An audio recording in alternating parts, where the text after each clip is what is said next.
Terbukti ada unsur kelalaian pada kematian dosen Universitas 17 Agustus Semarang. Polisi akhirnya menetapkan AKBP Basuki jadi tersangka. Dia dijerat dengan pasal berlapis dalam kasus kematian dosen di kamar. Direktorat Kriminal Umum Polda Jateng menetapkan AKBP Basuki sebagai tersangka dalam kasus kematian dosen Universitas 17 Agustus, Dwinanda Linsia Levi. Penetapan tersangka mengacu pada adanya unsur kelalaian yang dilakukan AKBP Basuki pada kematian korban di kamar kostel pada November. AKBP Basuki juga dijatuhi sanksi pemecatan, akan kembali diperiksa penyidik sebelum adanya putusan banding dari Mabes Polri.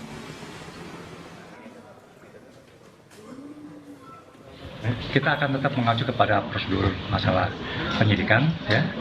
Siapapun orang yang telah ditetapkan tersangka, kita akan lakukan proses penegakan hukum, administrasi penyidikan, kemudian kita akan limpahkan ke kejaksaan. 306 junto 304, ya, kemudian pasal 359. Tidak melakukan pertolongan kepada orang yang sedang membutuhkan pertolongan kesehatan.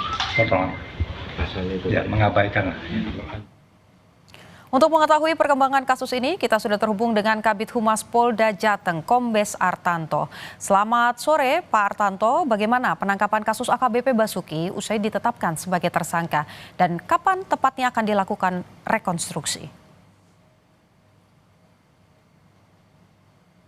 Halo? Halo? Silakan, Pak. Selamat sore. Oh ya, oke. Terima kasih, Mbak Putu. Polda Jawa Tengah khususnya Direktorat Reserse Kriminal Umum ini saat ini sedang melakukan pemberkasan terhadap AKBP Basuki karena yang bersangkutan ini sudah dinaikkan statusnya dari saksi menjadi tersangka. Dan kewajiban penyidik saat ini adalah melakukan pemberkasan dan apabila berkas itu sudah selesai segera dilakukan pengiriman ke jaksa untuk dilakukan penelitian.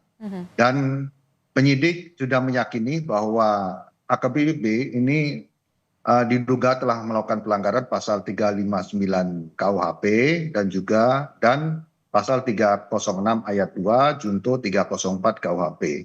Demikian, Mbak. Kalau rekonstruksi rencananya kapan akan digelar, Pak, oleh pihak polisi?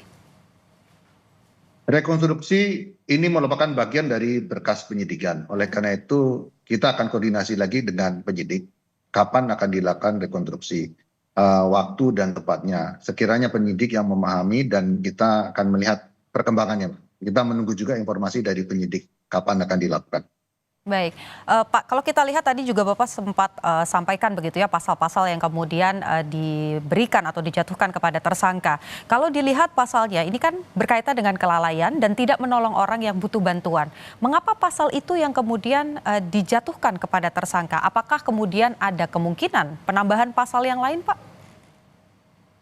Untuk saat ini penyidik masih meyakini dua pasal itu yang dikenakan karena berdasarkan hasil pemeriksaan, penyelidikan maupun penyidikan dan rangkaian kronologis peristiwa dan dikaitkan disusun berdasarkan kronologis maupun lini masa dan bukti-bukti yang ada bahwa diduga AKBP Basuki ini lalai terhadap orang lain yang membutuhkan pertolongan dan oleh karena itu kita kenakan pasal tersebut.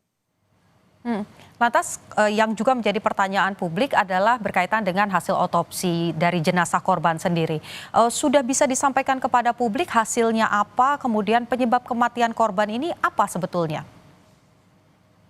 Kalau hasil otopsi secara teknis itu akan disampaikan penyidik dan juga didampingi oleh dokter forensik.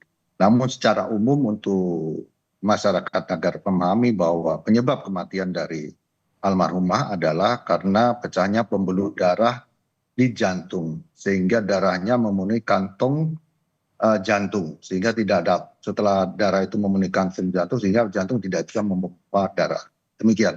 Oke, dari pantauan ataupun juga proses penyelidikan yang sudah dilakukan oleh polisi, tadi disampaikan ada pecah jantung. Apakah ini memang hanya karena sakit atau ada keterlibatan dari AKBP Basuki, Pak? Memang beberapa hari sebelum kejadian meninggalnya almarhumah, ini AKBP Basuki ini sudah membawa korban ini ke rumah sakit dan berobat. Dan pada malam itu almarhumah ini sebenarnya membutuhkan pertolongan untuk ditolong oleh pihak rumah sakit, namun AKBP ini tidak membawanya ke rumah sakit. Mungkin karena faktor lain atau mungkin karena AKBP sudah capek, akhirnya ketiduran dan sebagainya. Karena lalainya itu yang bersangkutan diduga telah melakukan pelanggaran tindak pidana. Demikian. Baik, sidang etik sudah dilakukan, penetapan tersangka juga sudah dilakukan. Kita tunggu proses selanjutnya. Terima kasih, Kombes Artanto, Kabid Humas Polda Jawa Tengah.